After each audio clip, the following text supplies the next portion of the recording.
Yuji was a poor child who was bullied by his dad at a young age for his lack of talent. He lived in the shadows of his genius sister who made her family rich with her talents. But when a tragedy struck their home, Yuji became an orphan that was trained by evil people to become the coldest elite soldier in the world.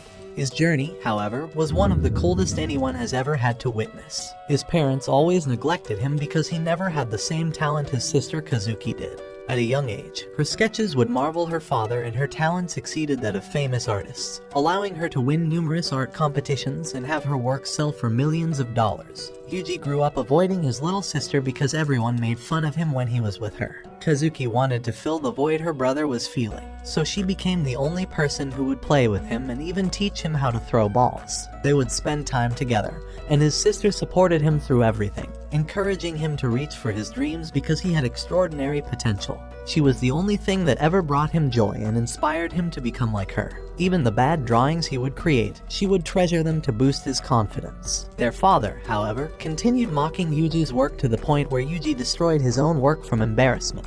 On a random day, Yuji met a strange man inside his home who asked him if he would like a piece of chocolate from an interesting box. His father called Yuji an embarrassment, but the mysterious man gives a sly smile. As years passed, Kazuki began hiding her talent and even canceled her art studies in Paris. Instead, she would spend time reading manga with her brother, saying that he should do this to make friends rather than being lonely his entire life. She doesn't want Yuji to become the same person as their father, and tells him to start working on making some friends. At the same time, her occasional paintings became the sole income of their family, but their treatment of Yuji would get worse. His family would go out to eat every night, but only left cold stale bread for him. The only way he could eat the dry bread was by soaking it with water. Upon seeing this, Kazuki screamed at him to eat any of the food in the fridge, but Yuji tells her that his parents would be mad at him if he did that. Kazuki's sadness grows, apologizing for not knowing how badly Yuji's been treated and yelling at her parents for his mistreatment. Even then, nothing improved. His father would continue to blatantly show his hatred, and his mom began openly neglecting him to avoid his father's wrath. Once, Yuji came home late and told his sister that he was playing with a friend. Kazuki wonders if she's a girl, which he tells her that it was but worries that she would bully his new friend. She tells him that she's trying to determine if his friends are appropriate for him and gets mad at him for constantly making friends with girls. Kazuki's jealousy grows, and she yells at him that he needs to get her permission to be friends with girls. Yuji accepts, and she holds his hand, telling him that she'll find the right girl for him one day. Later that same day, Kazuki asked him if he would like to take a bath with her as normal siblings. Kazuki kissed him that day, telling him that this is the true love she shares with him. Eventually, she enrolled at a regular high school, and joined the basketball team to hide her incredible talents. Her friends became like pawns of hers as she manipulated them, but her influence extended to her manipulation of her parents, and that scared Yuji more than anything. But Yuji depended on his sister, wishing that he could continue living that way forever until the day of the tragedy. A bus had crashed into a ravine, and a girl with red hair was the only survivor. Yuji's father fell into depression and turned to the bottle. His wrath began growing, and his mother began hiding him whenever his father came home. The only thing Yuji would remember is hearing his father yelling at his mom as she would just take it and say, "I'm sorry." He became the worst father imaginable. So Yuji and his mother ran away to a new home where she finally treated him like a normal son. He would enjoy her hand cooking and felt like he was living in heaven even if they were broke. As long as they were away from their father, they found happiness together like that. But their peace wouldn't last, and a year later, Yuji's father had finally found them again. He tells Yuji's mom that she will lay him another golden egg, and Yuji tries to tell his father to stop. He couldn't bear seeing his mother like that, but his dad knocked him into the fridge. As this occurred, Yuji stared at his father and was determined to end him. He remembered his sister asking him which hand he would use to kill a man.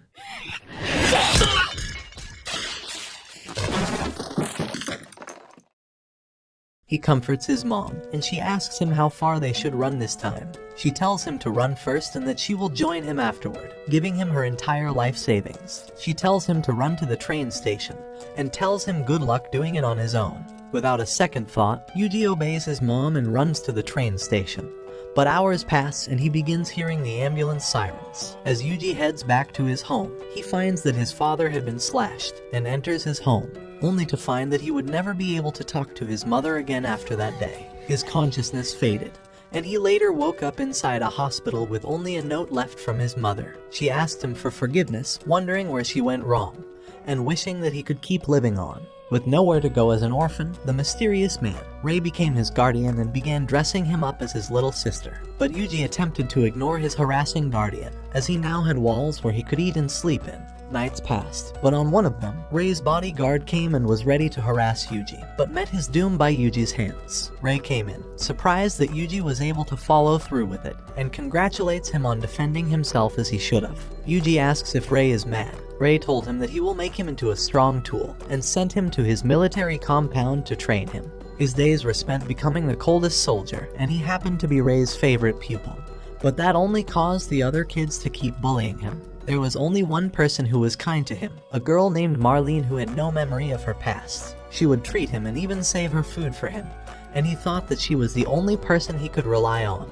Rei would go by the name of Oslo on this island, and would even train using real knives with Yuji. He taught him to rely on knives and to kill before he gets killed. After all, everyone in the world was his enemy, including his own family. Oslo brainwashed him into believing that he was his only ally. The day of the final exam came, and his test was to kill the person standing in front of him. But it happened to be none other than Marlene. He prepared to face off against her, and he began running towards her, punching her and knocking her down. His agility surpassed hers, and his blows knocked her down. Even as she tried to stand back up, he delivered a kick that knocked her back onto the ground.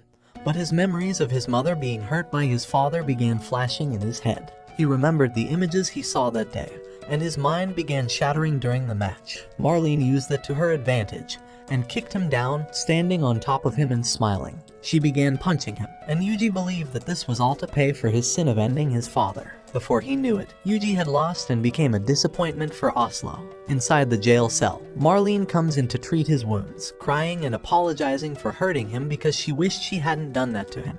Marlene would continue trying to feed him and being the only one talking to him until the day of her graduation. She told him goodbye and that she would see him again, but that was the last time he ever saw and talked to Marlene. The nurse revealed the sad news to Yuji after her first job, and Yuji wondered if he'd been able to save her by beating her instead of being kind. After graduating, Yuji took on his first assassination mission, and disguised as a maid into a rich man's room. While he was distracted, Yuji managed to complete his mission. His assassinations continued being successful, until one day they broke into Oslo's home.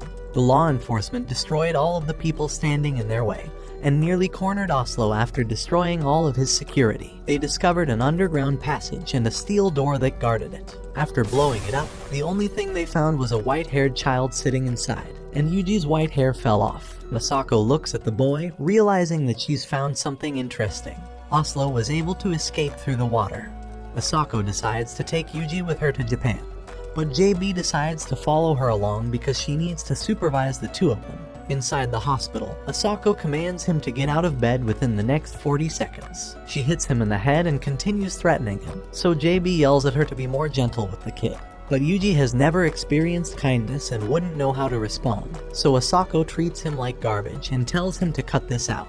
She grabs his face, saying that she's going to be his god from now on. Inside her home, she commands him to change his dirty clothes, but what they see shocks them in their place. His body is filled with scars and gun wounds, and he hasn't eaten in weeks. Asako tells JB to bring drinks and food for them, but at the dinner table, Yuji doesn't eat. Instead, when a fly comes by, he crushes it with his hand. As he stares at the fly, his mind freezes and he screams in fear and throws up. Asako comes to comfort him, telling him not to puke in her disgusting home. He sleeps at night, and Asako realizes that his mind is more broken than she thought. Because while she bathed him, she saw 2 gun wounds, countless knife gouges, and broken bones. Asako thinks it may have been easier for him to just unalive, but she vows that she will protect him as his god.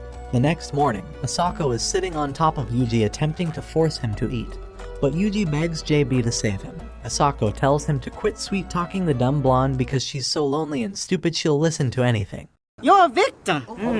Asako gets Yuji his own puppy that will now be his partner and tells him to take good care of it. Yuji decides to name it John Doe, which is the code name for a corpse in the military. Asako looks at him playing with his puppy, and JB thinks that this is the first time she's ever seen him act like an actual kid. A few months pass, and Asako decides to quit her job for the intelligence agency. JB warns her that she'll be imprisoned or executed if she just quits like this, and wonders if Yuji is the reason she's been changing. Asako reveals that she's become afraid of dying because she has to take care of Yuji, but that she's also beginning to lose vision in her eye and can't be a good sniper anymore. At night, she goes outside and sees Yuji staring at the stars and crying. Yuji continues growing, and as he goes on a run, he remembers Asako's words that he needs to run faster to be popular with the girls in elementary school.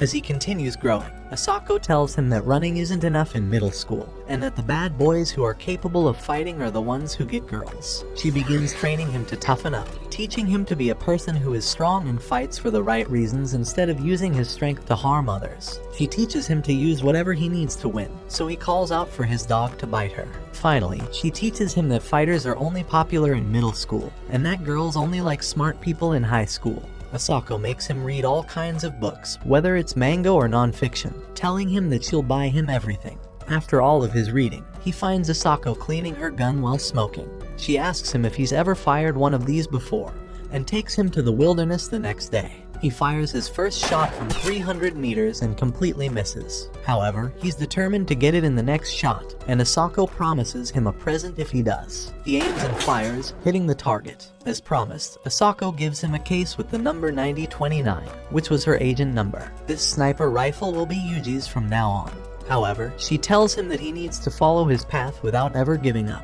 Yuji asks Asako if he could call her his master, because to him, she wasn't a mother or a sister. She was least of all a father. The only thing she became to him was a master. During the winter, Asako gathers ammunition for Yuji and they go out together on a hunt. He aims at a deer, and Asako tells him to not waste a single bullet because they will cost the taxpayers money. However, Yuji falters and is unable to pull the trigger. Asako realizes his weakness, and doesn't blame him because he's been through more than any other kid. On a random day, Yuji wakes up to his dog barking but finds a bear has broken into their home. Quickly, Yuji rushes to his bedroom and takes out his gun, but only comes back to see John being bitten by the bear. He takes aim to save his dog, but his mind blocks him from taking action, and he fails to fire at the bear. As the bear leaves, Yuji builds up his courage to go take his dog back. His life of fear will no longer stop him from saving the one he cares about, so as he runs to and is ready to aim, he slips on the snow and fires, clogging his gun. The bear notices and is ready to eat him alive, but Yuji uses his knife to slash at the bear. The bear knocks it away in a single hit, and Yuji's entire mind flashes with the words to end the bear. With a simple stick, he blinds the bear's eye and gets his gun, pointing it down the bear's head. A rustling comes from nearby, and he sees a couple cubs walking towards his dog because it's their food. Yuji wonders why his dog, why his family, has become their food. He wonders why it couldn't have been any other life that had nothing to do with him, and screams in pain as he fires. He later comes back to Asako with his dog's collar, and she asks him what happened.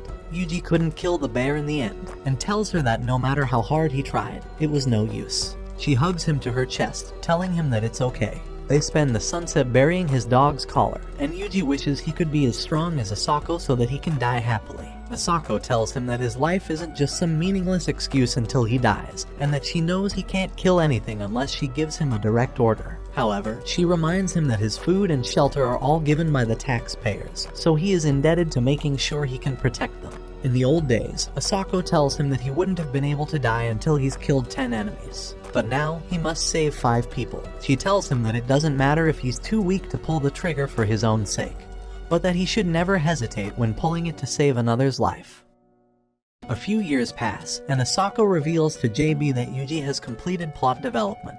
JB wonders what kind of story she's referring to, and Asako tells her that she was the story. She tells her that Yuji was able to experience the rising action when he removed her plot armor and climaxed all over her face before his plot experienced the falling action.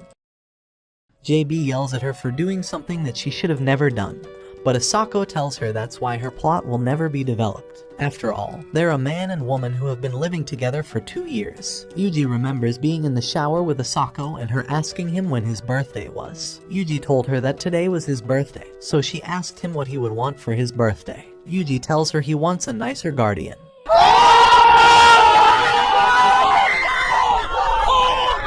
She bites him and he blushes, so she tells him that she'll give him the best present of all. He asks her what it is, and she says she will be the present. What do you mean by that?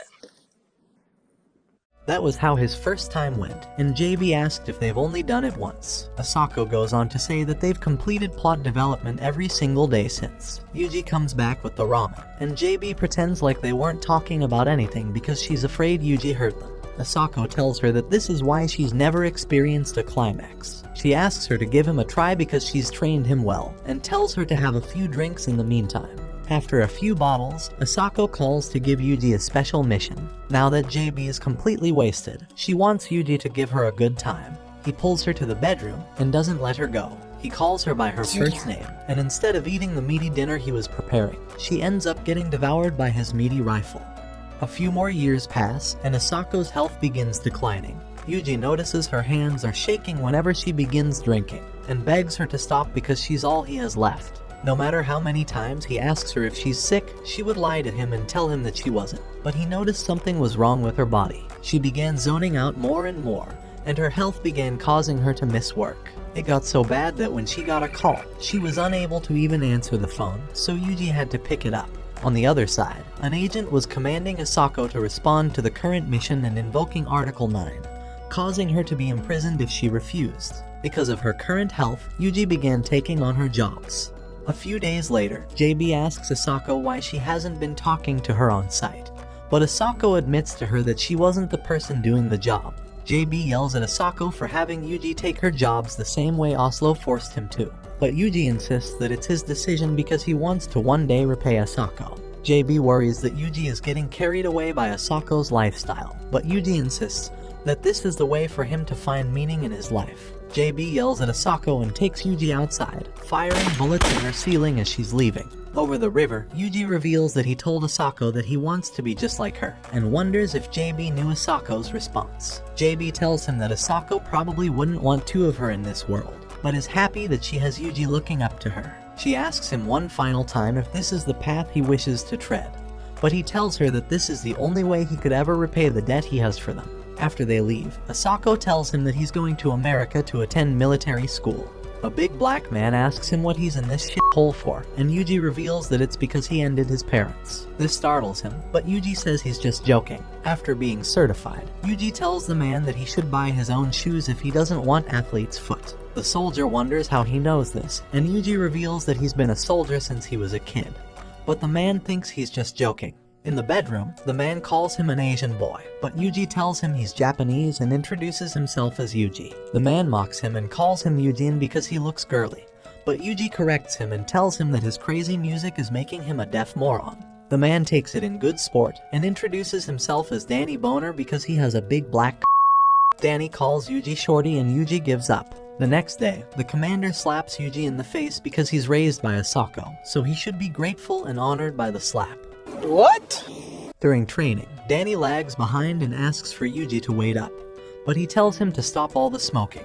Even as they swim, Danny's big muscles gas out faster, and Yuji tries to encourage him. He asks him what he would do if a girl with big plot was drowning, and this inspires Danny to swim faster than a shark. During lunch, Danny makes fun of Yuji's new face, but Yuji tells him that their commander has been a pain recently. Danny tells him that he thinks she's a gorilla that would never get married, but Yuji calls her attractive. Danny thinks that Yuji is insane, but Annie comes from behind and tastes Danny's big punisher. Sorry, I meant Annie punished Danny.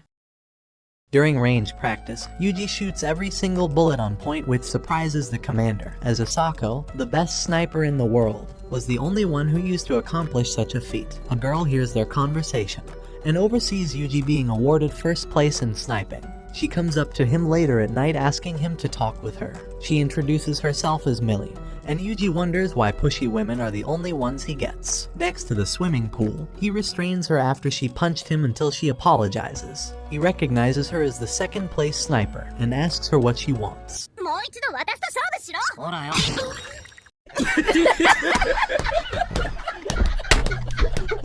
Millie tells him that she meant marksmanship, and they go to a range together. With her weapon, she tells him that her father used to hit these targets when they were out of range, but believed that all of it was just him being drunk and lying. Yuji's first shot misses, and she tells him to chill out because he only has 6 shots left. Yuji asks her what the color of the sky is today, and takes aim and fires, hitting the target. He tells her that her father probably wasn't lying, and Millie finds a person she can trust. After that day, his training was complete and he was sent overseas for his final exam. Aboard the ship, Danny asks him what he bought with his money because he was able to get a car, but Yuji reveals that he only got a lady's watch. Danny makes fun of his watch and Yuji's Asian persuasion, saying that Yuji's been giving Millie the small hour hand while Danny could be giving her the long minute hand.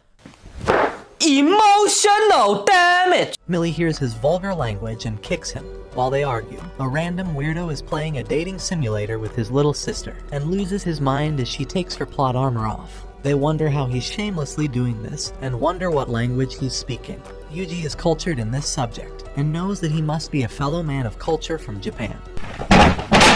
Day after day, Yuji was commanded to do as he was told and build his confidence, until one day they were deployed into the actual battlefield.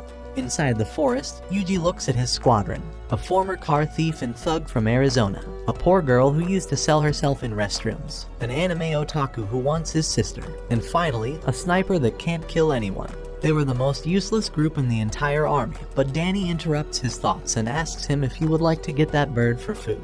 Yuji takes aim and fires, hitting the bird, but begins throwing up.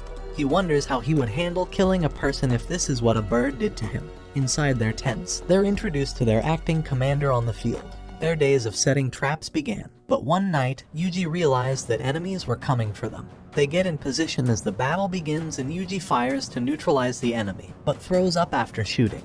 His friends continue fighting on the front lines as they wait for reinforcements, but Yuji begins faltering. His commander tells him to close his eyes and realize that all of his friends, his only family, may die. The ones he's spent this entire time and shared laughter and food with them. All of them are his family fighting to protect him from the enemy. The commander tells him that the enemy is inhuman, and that it's okay to hesitate when killing people. But he shouldn't sit back and watch his family dying helplessly. His commander tells him to kill them and that he will assume full responsibility for it. That he gives him permission to do it. One by one, the enemy fell down, and even as Yuji hates it, the commander continues counting the amount of enemies being neutralized. Not a single shot is wasted, and the entire enemy front line gets annihilated. Yuji continues wanting to battle, but the commander stops him, telling him that everything's fine now and that he can sleep peacefully. After falling unconscious, Yuji wakes up in Millie's lap, who comforts him. She tells him that everyone's been saved by him, and that they will always support each other, and that she will never let him die. After a while of being on the battlefield, his resolve became stronger and he wasn't influenced by the constant battles and explosions around him. Danny, however, begins losing sight of what this war is about and what winning even means. But their deployment comes to an end and Yuji survives that terrible background along with all of his friends. As he leaves back to his homeland, Danny comes up to Millie and asks if she'll be fine with her boyfriend's leaving her. She tells him that they said their goodbyes yesterday and destroyed their relationship. So Danny swoops in and asks her if he can make her feel better by destroying her p*** with his 10-incher. Stop it. Get some help. Millie stares at the window where Yuji was, and prays to God that Yuji will find happiness in life and be blessed in everything that he does. In the gathering twilight, Yuji boards a plane home. It was a windy day when he returned to his familiar mountain, and the paths were just as he remembered. His welcome home was Asako, and she thinks that he looks more mature now. After great plot development, Yuji tells Asako that seeing her face was the first time he's ever been glad that he's alive. Yuji tells her that he doesn't know what to do with his life, but that he wants to give every bit of it to her. After that, he finished his final training after the Vancouver International Airport, and that was the last time he'd ever seen Danny's friendly smiling face. As everyone cried, Yuji wondered when Danny's joke was going to end. A few months passed, and during one of Yuji's missions in Spain, JB called him to come home immediately because Asako collapsed. The only information he'd received is that it was a chronic condition from being shot many times in her life. Doctors tried to treat her, but her body had become extremely fragile from all the substances she was forced to take during her deployment. Once he arrived, JB told Yuji that Asako's been drifting out of consciousness very frequently, and that she's been dozing off longer. Yuji sees Asako, apologizing for taking so long to get home. She holds his hand, and Yuji asks her if she is dying, to which she says that she is. She apologizes for always lying to him that she would stay alive with him. He begins crying, telling her that he hasn't learned everything from her yet. But she tells him to stop crying and to be more of a man like she taught him. She tells Yuji that she's finally understood what her life means now that she's about to die. It was her resolve that allowed her to save him and spend her life with him. Yuji cries, telling her that she was his only saving grace in a life that betrayed him at every point. He tells her that he wanted to believe in her till the end, because she was the only reason he had for living. Asako tells him to live his life for his own sake from now on. After all, that's the type of man she's always wanted him to become.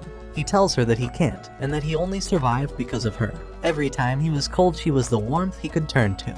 He wonders what type of future it's going to be without her, but she encourages him to find out for himself, to keep fighting and struggling, and to be the man she always wanted him to become. She tells him she's accepted that she's going to pass on, but Yuji asks her who gave her permission. Even if it was God, Yuji wants to fight him off to keep her by his side.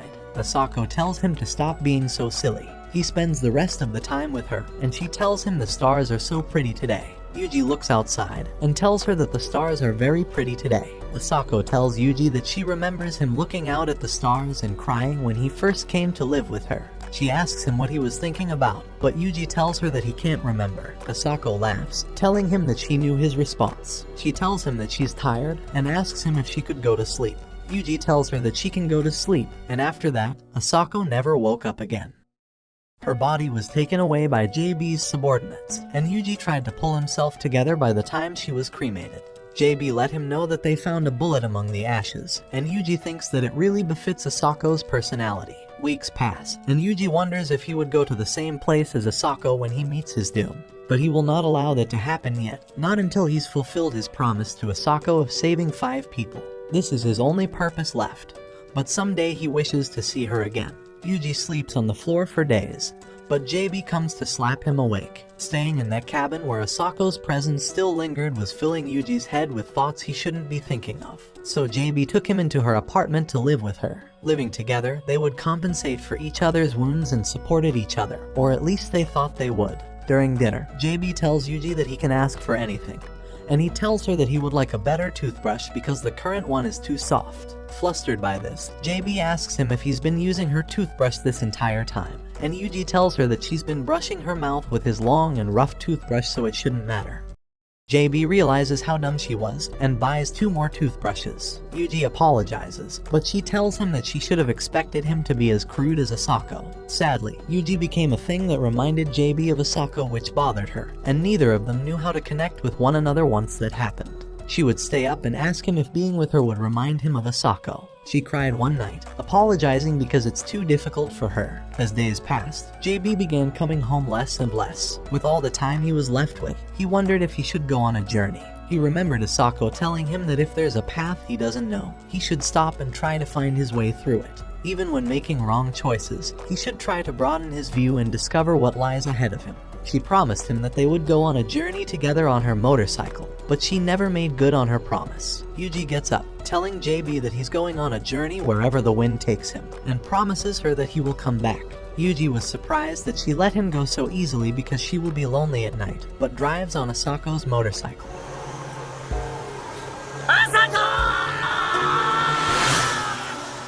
Days pass and he meets with people from all walks of life while camping. He continues going through the rain and even messages Julia that he loves her. Somewhere in the middle of the road, his bike breaks down and he has to tow it. A man comes up to him and asks him if he would want a ride to somewhere safe, but Yuji says that he's just an idiot running around with no place to go. The man laughs, thinking it must be nice to be young, which changes something in Yuji.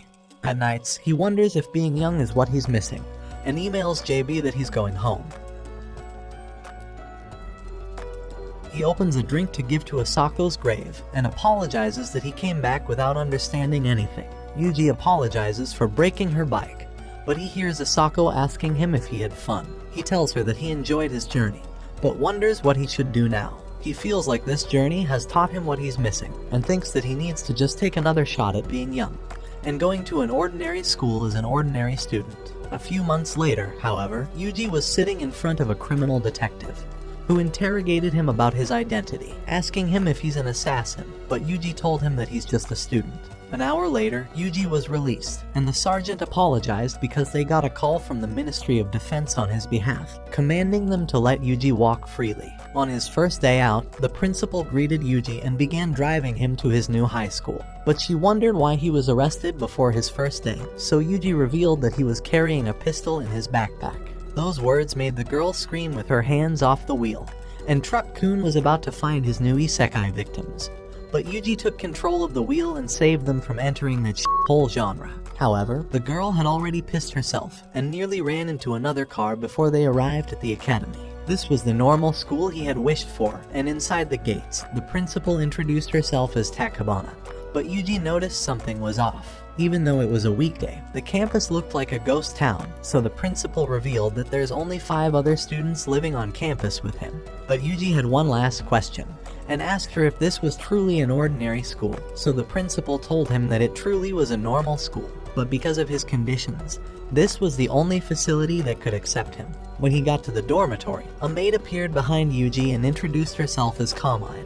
But he wondered why the fuck she was wearing a maid uniform when she's a student. She showed him to his room, and while he thought it looked well maintained, there was something off about it. That night in the baths, he wondered if this was truly going to be an ordinary life. In the morning, Yuji decided to flash the entire population with his huge plot, and took an eye drop and a shot of grape juice before beginning his 26-mile run. Although he was in a different place, nothing had changed since the time he used to live with his master. He remembered the way she taught him to be a fast runner to get the girls when he's young, and in middle school, it's about defeating others in fights, but after that, it's all about how smart he was. He continued remembering how she was the only person that had been a hope in his life, but because of her overwhelming attitude, he's realized that he got tired of dealing with overwhelming women ever since. Just as he opened the door to leave, a red-haired girl fell in front of him and exposed her plot armor, while another orange head ran in front of him and jumped on the couch. The red-haired girl jumped on top of her and started trying to brush her hair, and Yuji wondered why this seemed like a plot development setup. He tried introducing himself to the girls, but the red-haired girl was shocked to hear his name. However, she tried introducing herself back, saying that her name is Suu Amane, and made Maki introduce herself as well, but she was too startled to shake his hand at first. As he walked around school, he met the tsundere, Michiru, and by the end of the day, he met a girl called Saki. However, when he tried getting closer to introduce himself, she nearly slashed his neck off with a box cutter. He expected her to pull something out of the blue, and told her that it was nice to become friends with her. When the night arrived, he realized that everyone was home, but since there wasn't any homework in their school, the only thing they could be doing was playing with themselves. Video games. He decided to ignore what they were doing and just enter his room, but noticed that someone had broken into his room because of his tape trap. He barged in, screaming not to move, but Amane's plot defied gravity and just kept bouncing in front of him. He wondered why a stripper was in his room when it's not his birthday. That's not ridiculous. That's not ridiculous to say that. She laughed at how blunt his reaction was, and when he walked in to open his fridge, she asked him how he kept walking so calmly into his room. So he told her that she was the one who's flaunting her giant plot cannons, but he thought they looked amazing. A few minutes later, she told him that he seems to be used to women, so she wondered if he had an older sister to deal with. Yuji revealed that he used to have one, until she passed away, so Amane apologized for bringing her up. However, she wanted to ask him what his sister's name was, and Yuji told her that it was Kazuki. Hearing that name shocked her, but she finally finished changing, and asked him if she looks good. But Yuji told her she looks worse than his dead dog. Emotional damage! She thought he was cold, but asked him what those mysterious containers on the table were, so he told her it was his dinner. After hearing how miserable his meal was going to be, she decided that she was going to prepare dinner for him as his new big sister. But he told her that she needs to be careful with those words, because he was raised in a household straight out of Alabama. After she left to prepare him some food, Yuji realized that something was off, because his door was locked this morning. And since there was no evidence of it being destroyed, he wondered if she was able to lockpick the door, and realized that she was the one thing that was extremely off about the school. She remembered the day when their school bus fell off the cliff, and the horrifying scenes she saw that day, and said the words, "I found you." Yuji realized that this wasn't a normal school at all, and that each and every single one of those girls likely had something off about them that they were hiding. Just then, he received a call from JB, telling him that there's been a new mission assigned to him. So he took out his suitcase and placed the code in, realizing that this wasn't the ordinary school life he dreamed of. The following morning, JB showed up and asked him if he was enjoying his new school life, but he said he was liking it a lot more before she showed up. She was sad he was still giving her the cold shoulder, but she asked him if he was enjoying this new ordinary life in his ordinary school. So Yuji told her that the only thing that wasn't ordinary was how ugly her face was.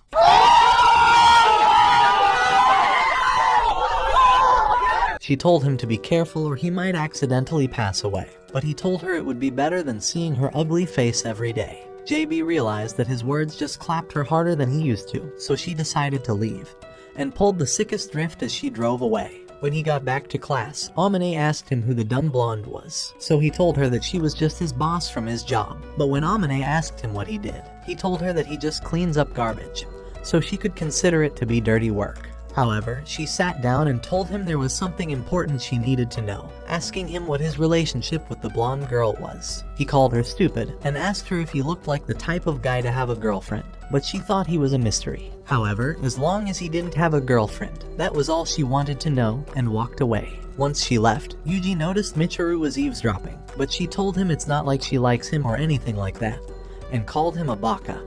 Nice, Michiru.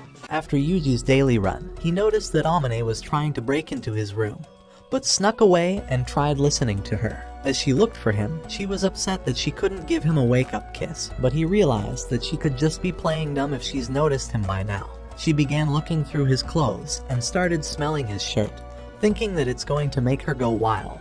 She jumped right on his bed and began begging Yuji to stop, but Yuji realized that this bitch was obsessed with him, so he decided to just walk in while she was in Paris. However, she was startled to see him and asked him how long he's been there, so he said that he watched her this entire time, telling her to look on the bright side, because at least she noticed him before things got worse, but she screamed at him to get out of the room.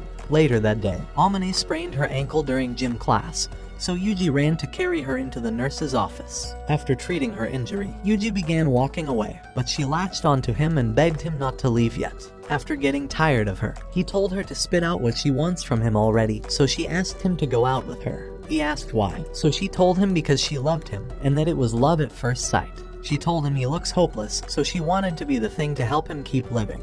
However, he told her to stop bothering him already, which hurt her feelings, but she asked him if she could be his big sister instead. However, Yuji told her that they're not in Alabama right now, but when she told him that he's crushing all of her hopes, Yuji said that he'll play along as her little brother for the time being. She began petting him on the head, but he wondered why she was acting so weird. During class, she came and brought him a present with Maki, but he wondered why she's trying to interfere in his life so much. Amane apologized to him, saying that she was just doing this to make herself feel better and put her meat into his face. While he thought it was tasty, Yuji felt like he was suffocating, but realized why he felt that way. After his master died, he tried secluding himself from the others, not realizing how badly he needed a normal life. He wondered if he truly deserved to feel a piece of happiness like this. Amane told him it's okay, saying it's okay for them to share food, and stuffed her flaps down his mouth. A few weeks later, Yuji decided to bike back to his home with Maki to celebrate Asako's birthday.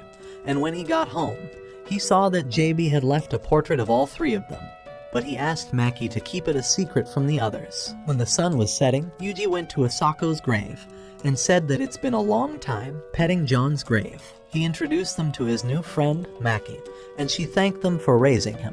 When she went to sleep, Yuji called JB to let her know where he'd disappeared off to, and told her goodnight, calling her Julia. Before walking back in, Yuji stared at the sky, telling Asako that he remembered what was on his mind at night, that he just thought the stars were pretty. After he returned to Japan, JB drove him home, but as he was about to leave, she grabbed his arm and kissed him on the cheek. After she drove off, Yuji felt something was going to be longer than his sniper rifle. When he got inside his room, he saw Amane had ironed all of his clothes, and she asked him if he wants to eat first or take a shower.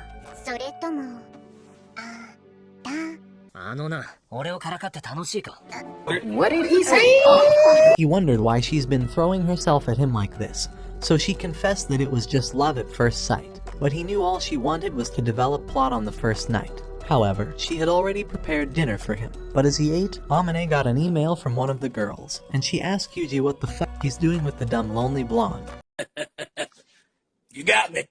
So he revealed that she's right on the money, because she's his lonely dumbass boss called JB. Amane pretended to believe his words, but thought that he was just trying to make her jealous, so she hugged onto him and told him that she might end up making him jealous, but he told her that his big black friend is already dead. She told him she won't try making him jealous if he kisses her, so he realizes that he needs to teach her a lesson, and grabs her, telling her to close her eyes.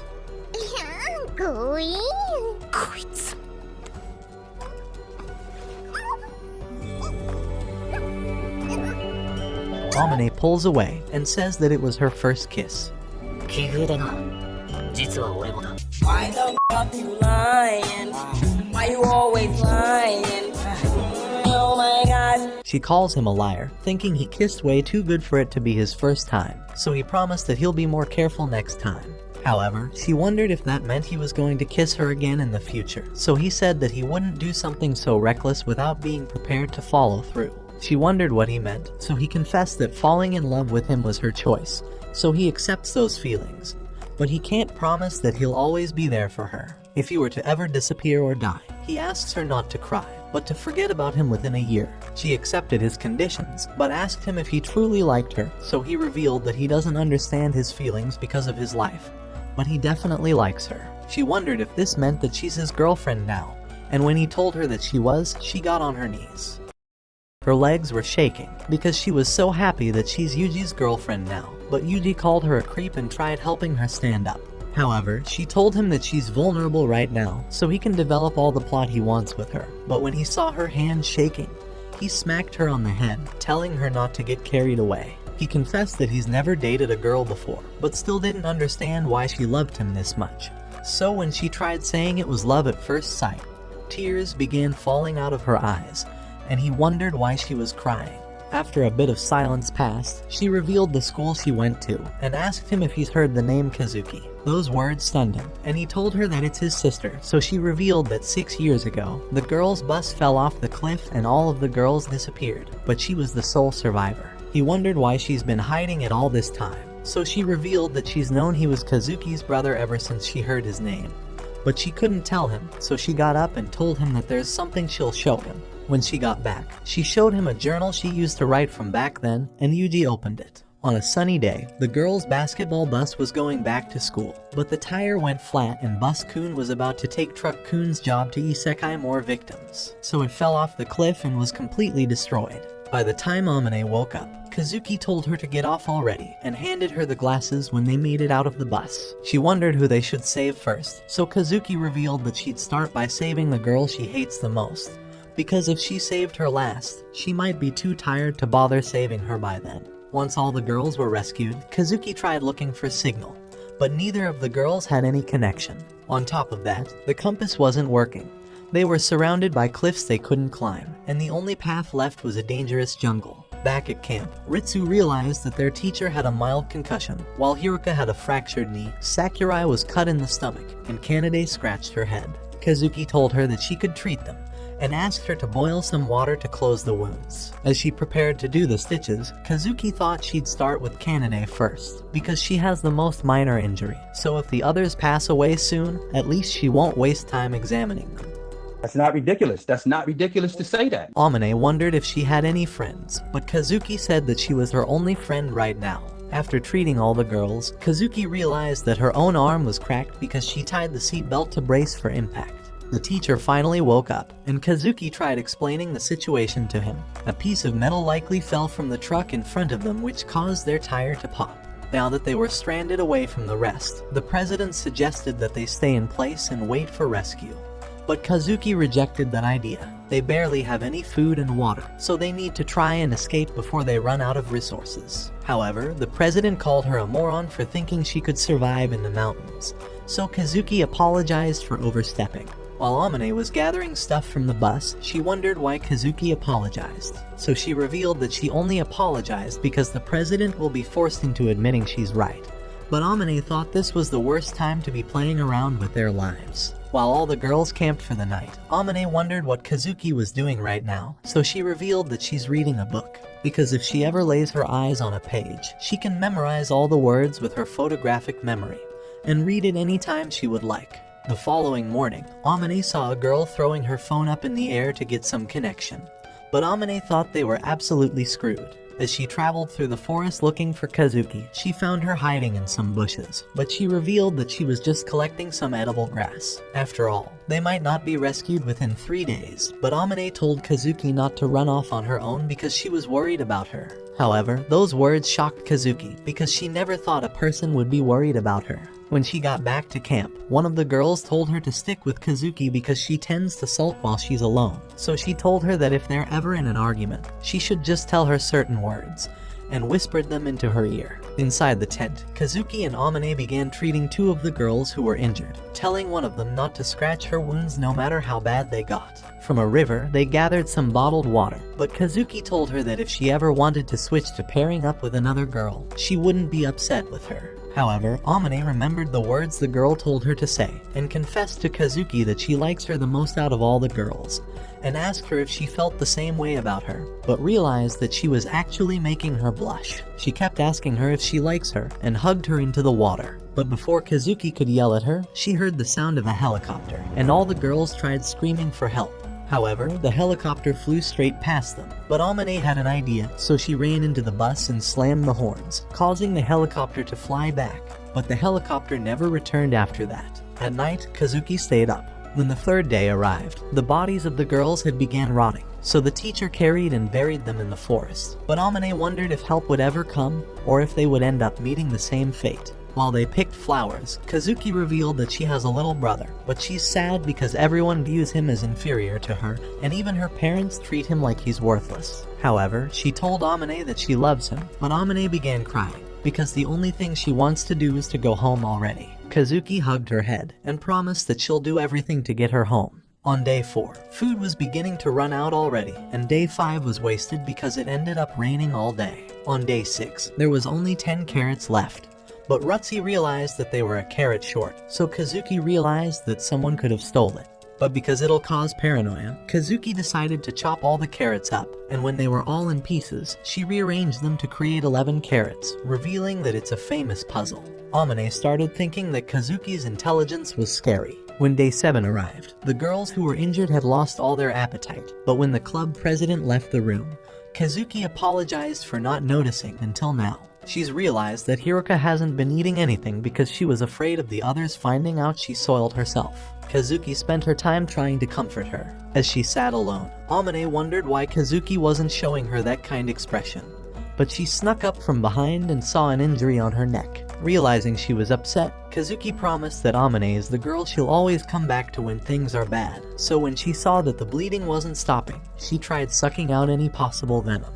On day 8, Kazuki promised that she would sacrifice everything to protect her, and told Amane that she loves her. When day 9 arrived, the teacher decided to go deep into the forest to find a path out of this miserable situation. The 10th day came, but the rain wasn't stopping, and Kazuki told her to stop speaking her thoughts out loud while writing her thoughts in the journal. She told her to eat some snails to cheer up, but Amane was starting to get tired of those disgusting snails. Back at the tent, Kazuki realized that one of the girls had worms growing out of her wound, but told Amane to just take care of Hiruka. As Amane tried treating the girl, the only thing she kept saying was that she wishes to get isekai.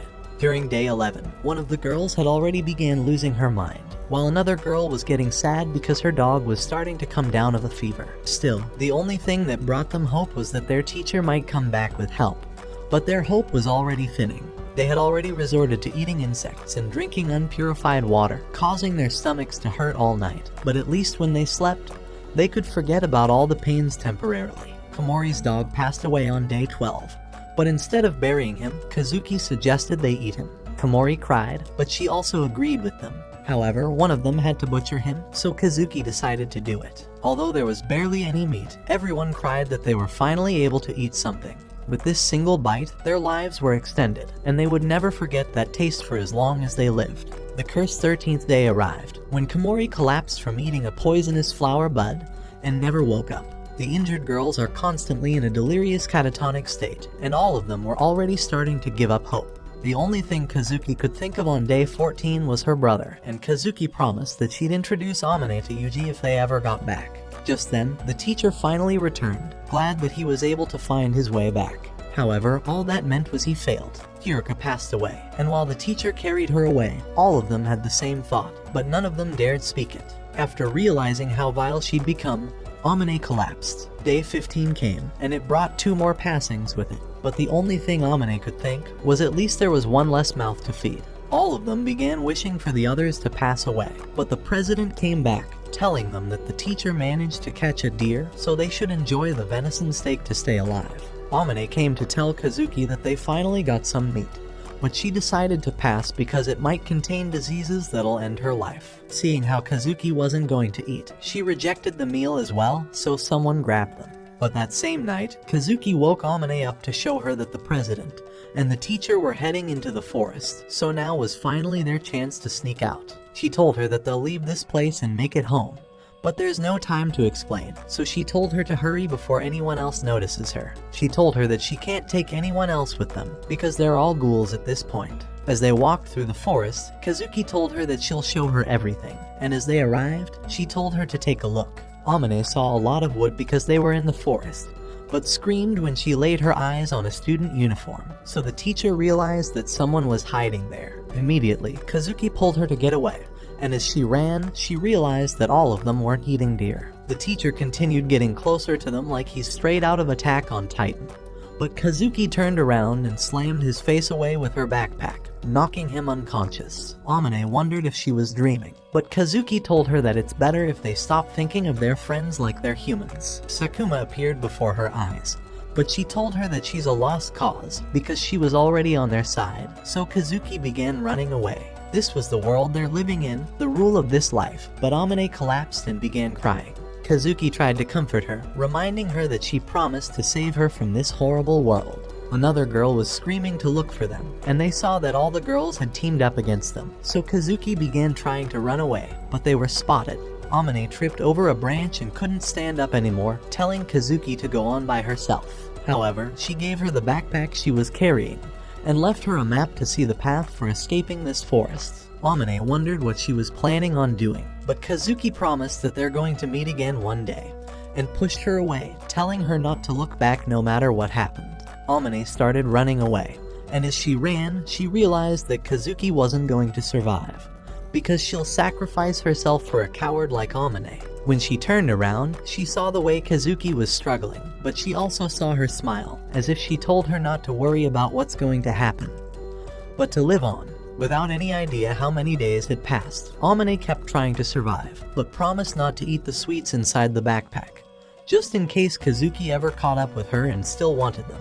On a fateful day, however, it was as if she saw Kazuki's ghost along with all of her friends, and when she tried reaching out to them, she collapsed on the ground, but heard and saw a car driving by. She had finally made it outside of the forest, and when she saw the cabbage patch in front of her, she began eating as much as she can, and crying tears of joy. This was the way she managed to survive all alone. When she returned to school, everyone began bullying and accusing her, thinking it's disgusting how she's living a normal life after the things she did. Every morning, she would wake up and throw up, and no amount of therapy helped her get through the guilt of being the only one that lived. But just then, the perfect man appeared to punish her for her sins, and she revealed that it was Yuji. She'd been keeping quiet about it this entire time like a coward for sacrificing his sister, and she wished that she would be able to become his sister to make up for the person she stole from his life. Yuji wondered if she's only been getting close to him out of guilt rather than affection, so Amane told him that he was right. However, as time went on, and as she kept living for him, the sin inside of her started lightening, and she began really falling in love with him. But she told him that this is the worst outcome, because now she can't ever be punished by giving her life for him, since it's everything she wishes for. That's why she decided to tell him everything that happened, and say goodbye to him. She asked him if he would be able to use his sniper rifle to penetrate her body with his bullet shot.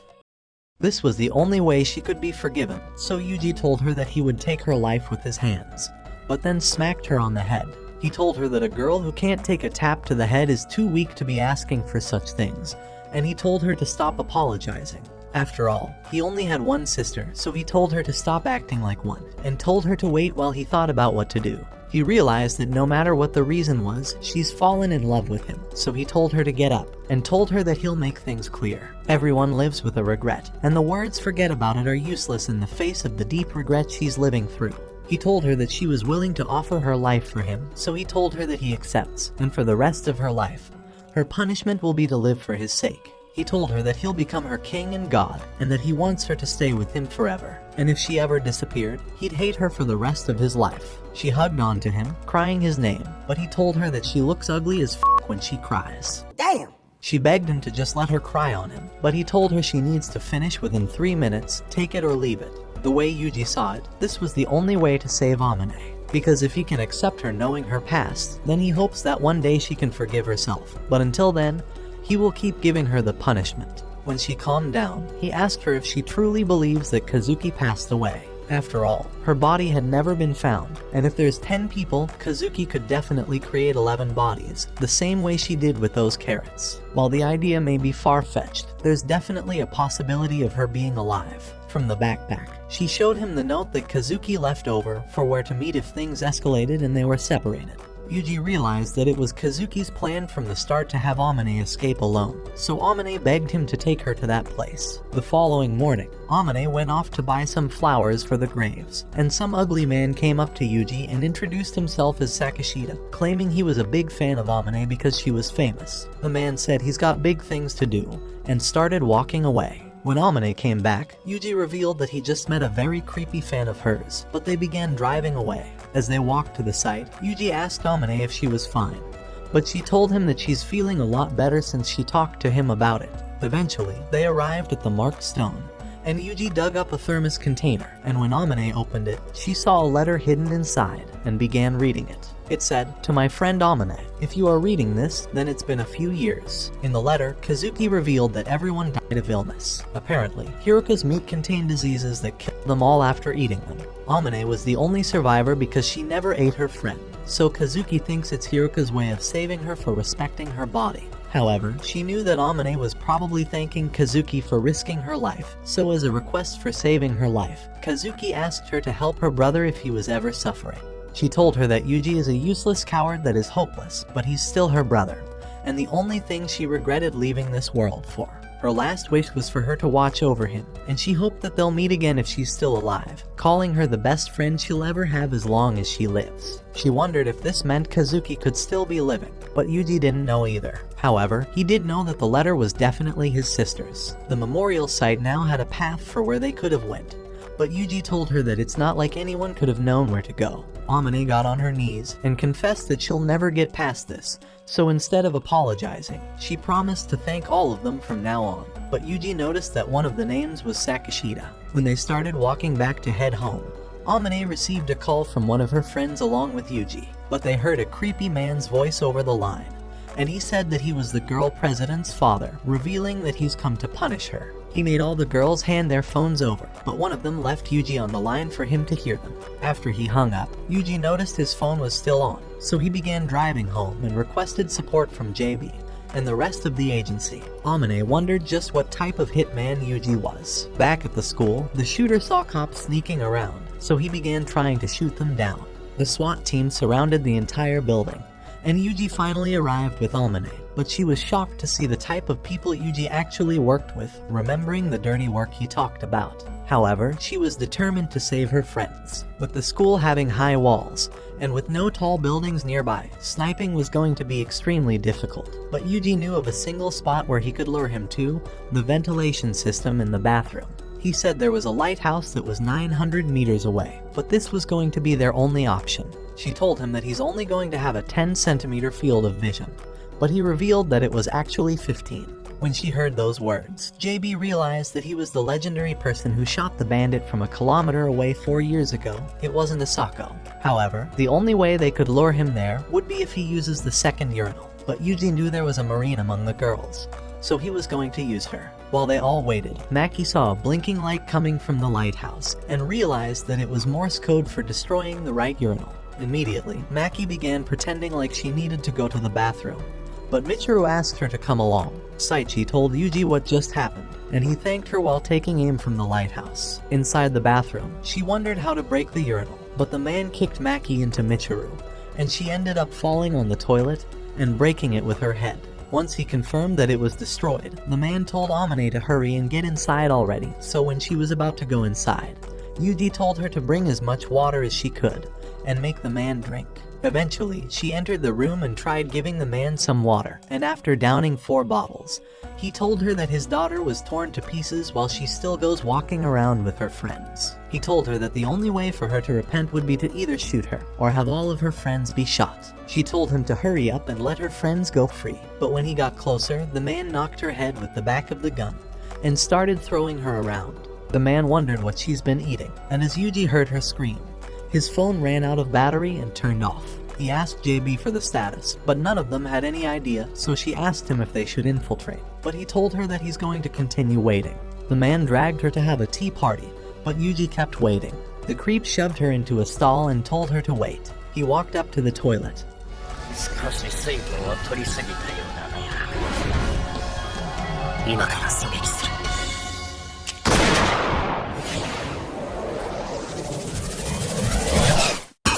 In that instant, the man fell from the pain of his shoulder being grazed.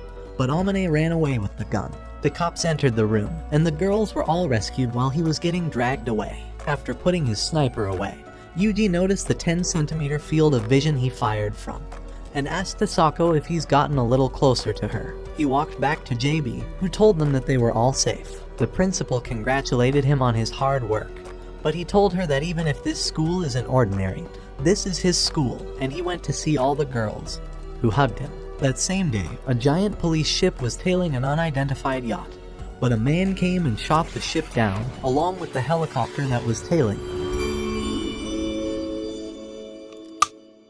It was at that moment that Yuji stopped telling JB his life story, and received an instruction from the military commanders to complete a mission under Article 9. They remind him that failure is not an option, and rejecting this mission would be the same as treason. Yuji gets in prone position, aiming directly at his target. He hears the music box that Oslo used to play for him and the words that convinced him to become the man he is today. Yuji has confirmed the target in his scope. However, he begins realizing that this is the worst case scenario.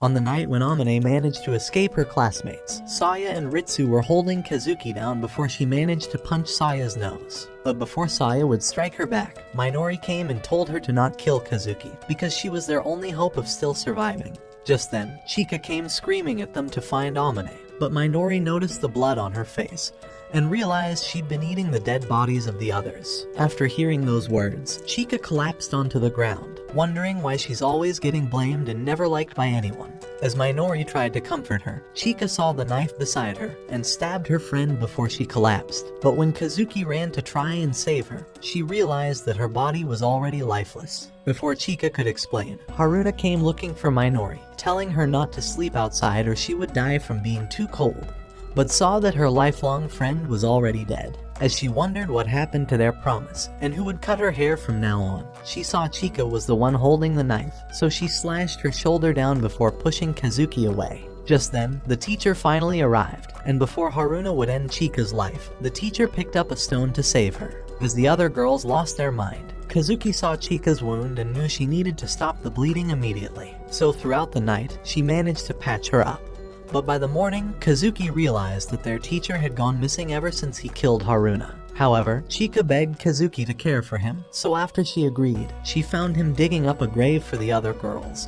And when she asked him what happened, he decided to reveal everything. At first, he had been actually burying them, but with his starvation, he couldn't resist and began eating their meat, until Chika found him in that worthless state and glared at him. He thought he was the most disgusting person to exist, and begged her to forgive him. However, he began gagging as he was going to throw up, and Kazuki noticed that his body was already infected with bacterial poisoning. As she wondered what the source could have been, she remembered how one of the girls had maggots growing over her body, and that the deer meat they were eating was actually hers. Because of that, all the girls died 3 days later from food poisoning. But before burying them, the teacher began making it appear as if he had killed them, because that way, everyone would blame him for their deaths rather than the girls. As she stared at him, she remembered she also had to leave a message for someone. So that night, she created the marking on the stone and left her letter. But after walking just a few steps, she collapsed onto the ground. 8 hours later, the local Ikigaya police were sent because of Amane, but by then, the teacher had already passed away.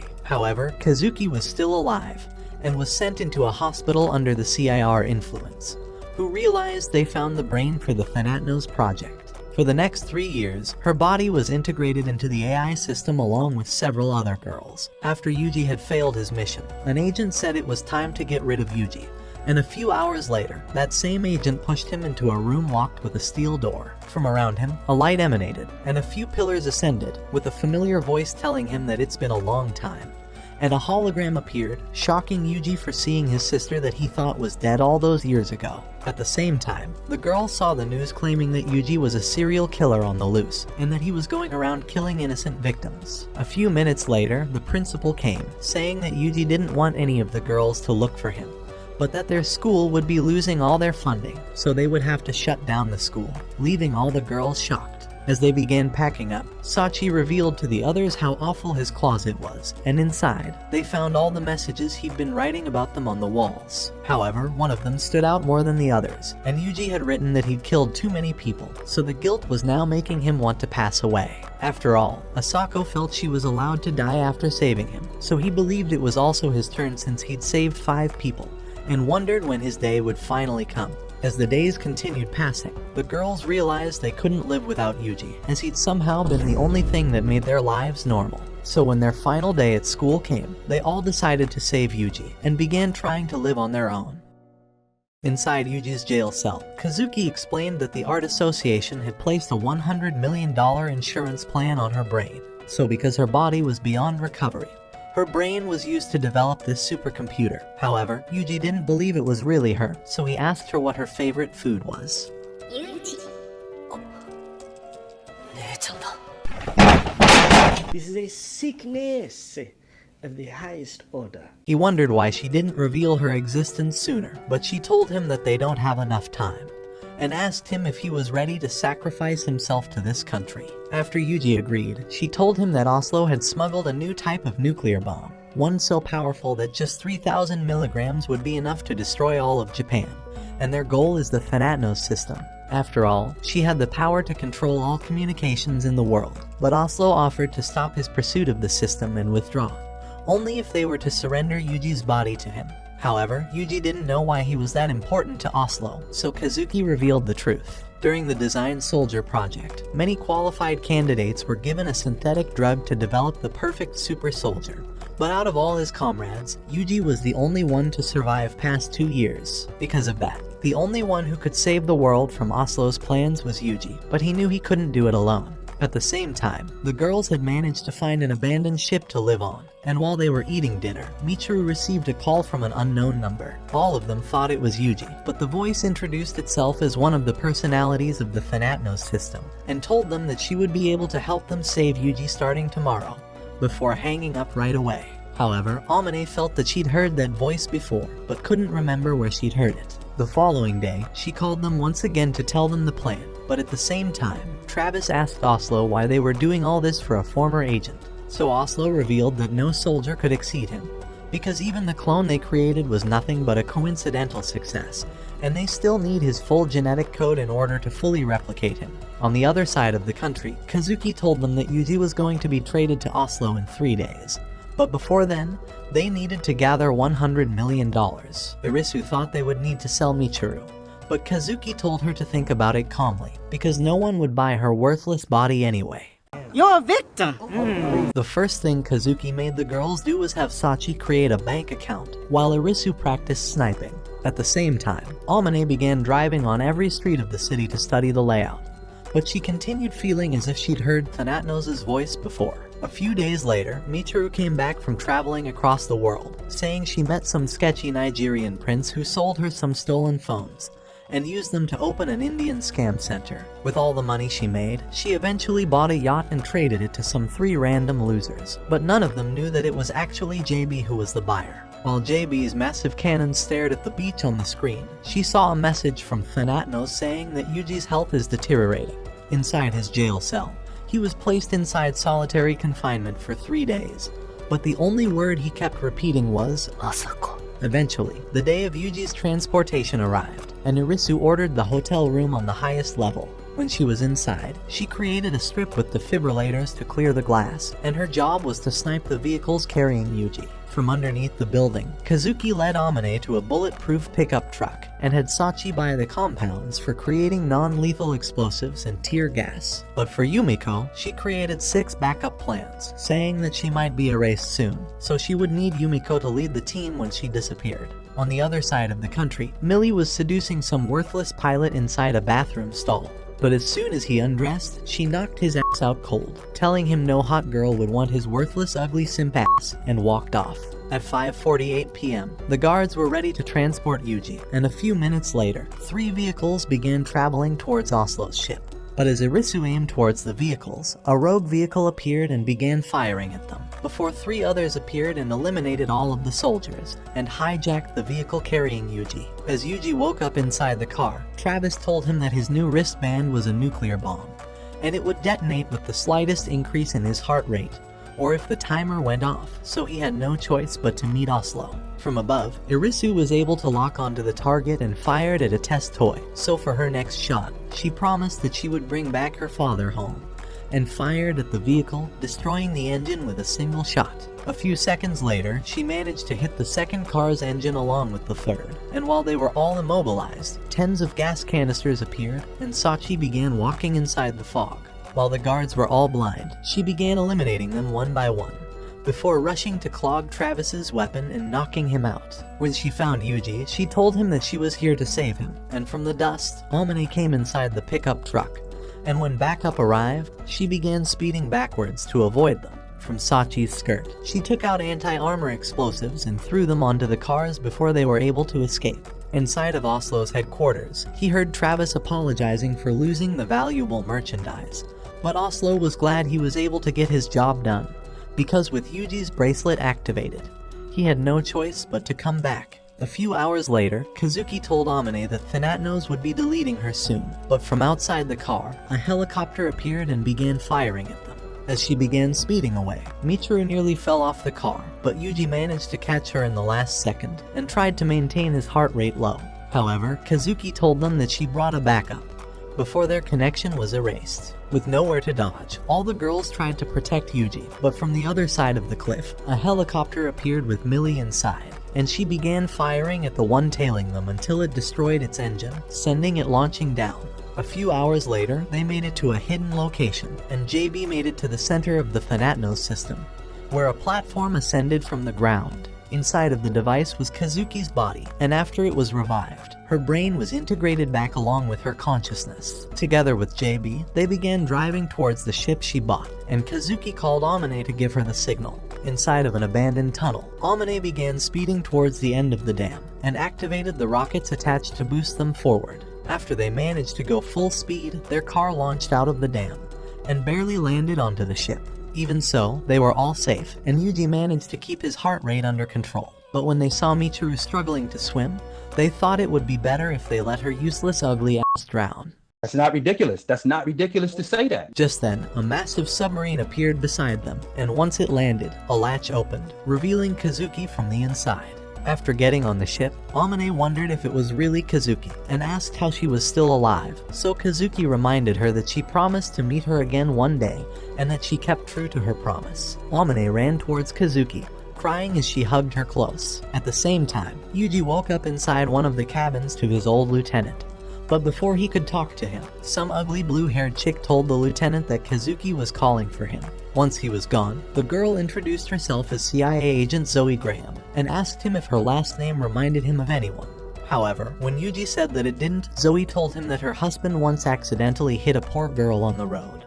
But on his way to take her to the hospital, that girl ended his life with a pen and burned down his car to destroy all evidence. That girl was Yuji, so Zoe pointed her weapon at him, saying that it was her turn for revenge. With the wristband around his arm, Yuji asked her to wait until he finished his mission, promising that he would come back once he fulfilled his duty. After all, he's known this day would arrive, where the ghosts of the people he killed would come to haunt him, so he promised to come back. Hearing those words, Zoe pulled her weapon away, saying that killing Oslo would be saving countless innocent lives, so she would protect his life until he was able to complete his mission.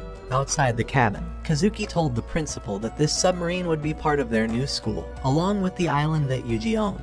A few minutes later, however, Yuji wondered why he has his own island, so Kazuki revealed that Asako bought it with all of the billions she made, and put it in his name before her death. Even so, she never said a word to Yuji about it, but Kazuki asked Yuji if there was anything else he wanted from her. 目を閉じて足を開いて歯を食いしばれ Yuji slapped her, telling her she had no idea how awful it's been living without her, and asked her if he could cry on her, hugging her close and letting out all the sadness he'd been holding back throughout the years. After holding on to her, Yuji was angry once again at how she hid her existence from him, and grabbed her away. A while later, Kazuki was struggling to breathe, and she told him to never do it with any other girl. But Yuji wondered what she meant by that.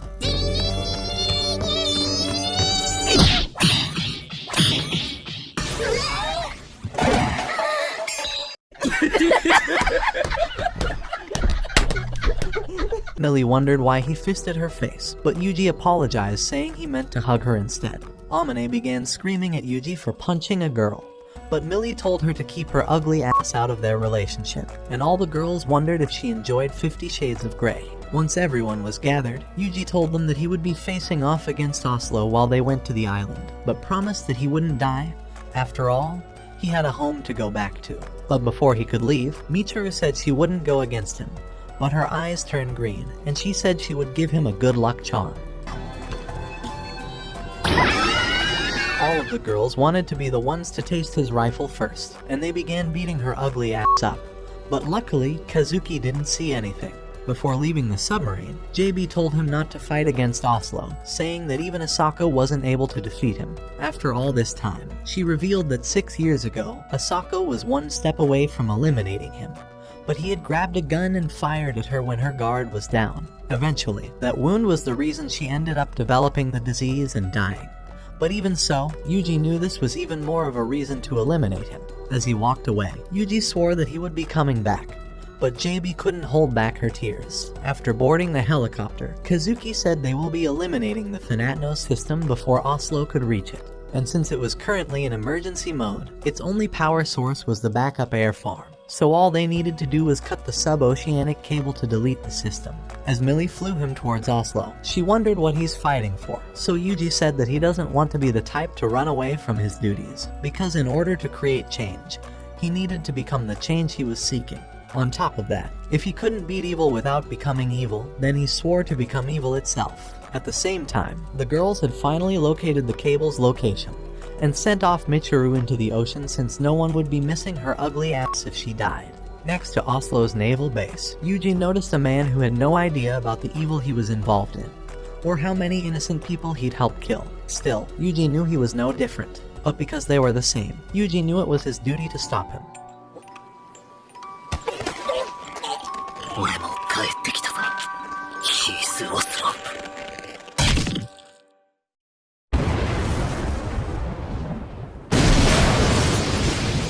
All of the guards began firing towards Yuji, but he managed to evade their bullets and eliminate them with his acrobatics. He continued leaping through the fire and using their bodies as human shields, before eliminating the entire fleet. At the same time, Travis told Oslo that he'd infiltrated their base, and promised to bring him back alive.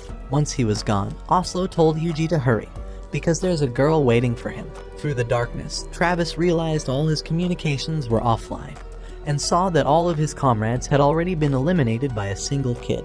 As he continued sneaking around, Yuji told him to drop the gun, but Travis began firing aimlessly, while Yuji dodged his blows. Eventually, he began firing at a man, but it turned out to be his dead comrade. From underneath, Yuji lunged to stab him down, saying that he told him to drop the gun, but the effects of his enhancers were beginning to wear off. On the radio, Oslo called for Travis, but Yuji picked up the radio, saying "I am vengeance," before destroying the device. From the other side, Oslo realized his entire army was eliminated, and ordered Yuji's replica to go and bring him back. After Michiru had finished cutting the undersea cable and deleting Thanatnos, Kazuki told Amane that they would be escaping to their paradise island until Yuji finished his job. However, they wouldn't be able to ever return to Japan, so she told Amane if she's even a little hesitant about staying with Yuji after learning about his past, then she should leave now. But to those words, Amane told her that for Yuji, if he's sad, she would be 100 times sadder for him, and would even risk her life for him. Even with how dark his past was, she swore that she'd never stop loving him. Back on Oslo's naval base, Yuji's replica said he looked beat up, and when Yuji asked him who he was, the artificial being said he was his brother, DuPont, and was engineered from his genetics. However, his hair and eye color were from his sister, but he was excited to finally find out who was superior, and threw a pack of enhancers to boost Yuji's physical abilities. When Yuji said he wouldn't need them, DuPont told him that he was nothing but a monster already, and that society had cast people like them away, so he told him to take the enhancers. At the same time, Kazuki told Amane that all that's left was to build their Eden. After all, Yuji's entire life had been filled with nothing but suffering, but after Asako came into his life to give him kindness, he wanted to bring that same kindness and peace to the girls he loved. Because just like him, they were the fruits of the world tree Grisea, whose lives had been distorted and ruined after falling away. So she hoped that one day, they all might repay his kindness to someone else, and plant more seeds of helping others. This was the Eden he'd given up on because of his awful life, so although there was no Eden in the world, Kazuki wanted to help create one for her little brother. On the ship, Yuji shoved the enhancers away, but DuPont rushed at him and knocked him down, before restraining him and injecting the shot inside of him. Immediately, the adrenaline began circulating and the enhancing effects activated, and as he rushed to slash him down, DuPont managed to injure him before firing his gun. As Yuji fired back, he threw his gun and used his martial arts to deflect his attacks, shooting DuPont with his own weapon. As he fell onto the ground, Yuji said he would now release his brother, but when DuPont asked Yuji for mercy, Yuji hesitated. However, DuPont injected himself once more, and before Yuji could stab him, DuPont knocked him back off and began attacking him relentlessly. He called Yuji a defective weakling before kicking him away, and Yuji realized that he was in trouble. So as he got up, he decided to inject himself with more enhancers, and once they were active, he rushed back to attack his brother. However, DuPont managed to grab his knife and push Yuji away, and they began clashing their blades against one another. But as they did, Yuji saw the beautiful starry sky, and thought that's what Asako must have seen before she died. After losing too much blood and falling, he remembered her asking him to live for his own sake, and as DuPont rushed forward, he swore that he'd start living for his own.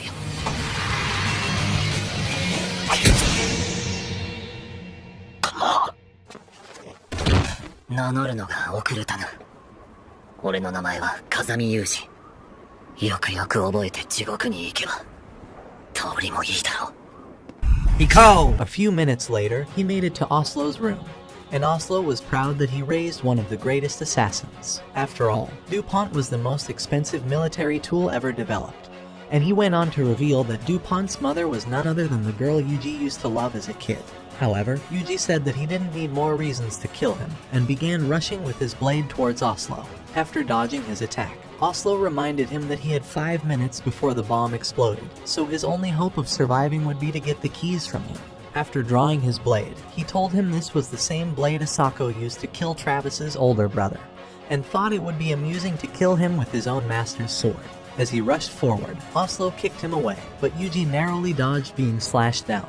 But even using the table wasn't enough to shield the sword, and Oslo offered to take him back, slashing down, saying he was his only family left, and that he would kill everyone else he held dear to him. His blade broke, and the shock of the attack left him dizzy, so Oslo stabbed him.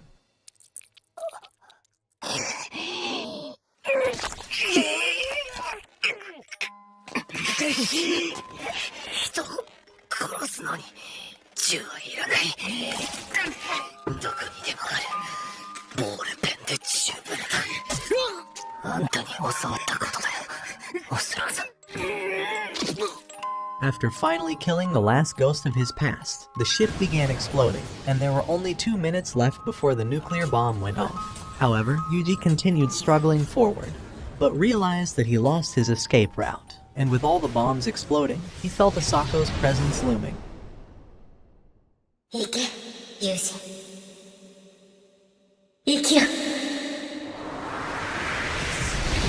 Step by step, he began struggling to get outside, and he swore that he would come back to the new home he'd found.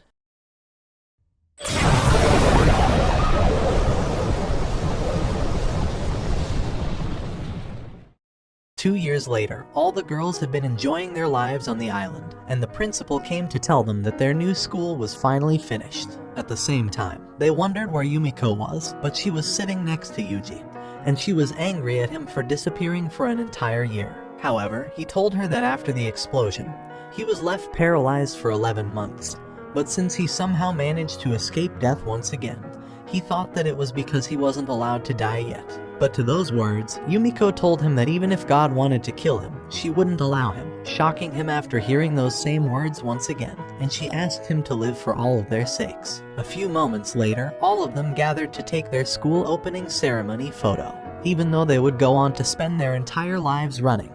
Amane knew that even if she was offered everything in the world, she wouldn't trade it for this place they created, the Eden of Grisea.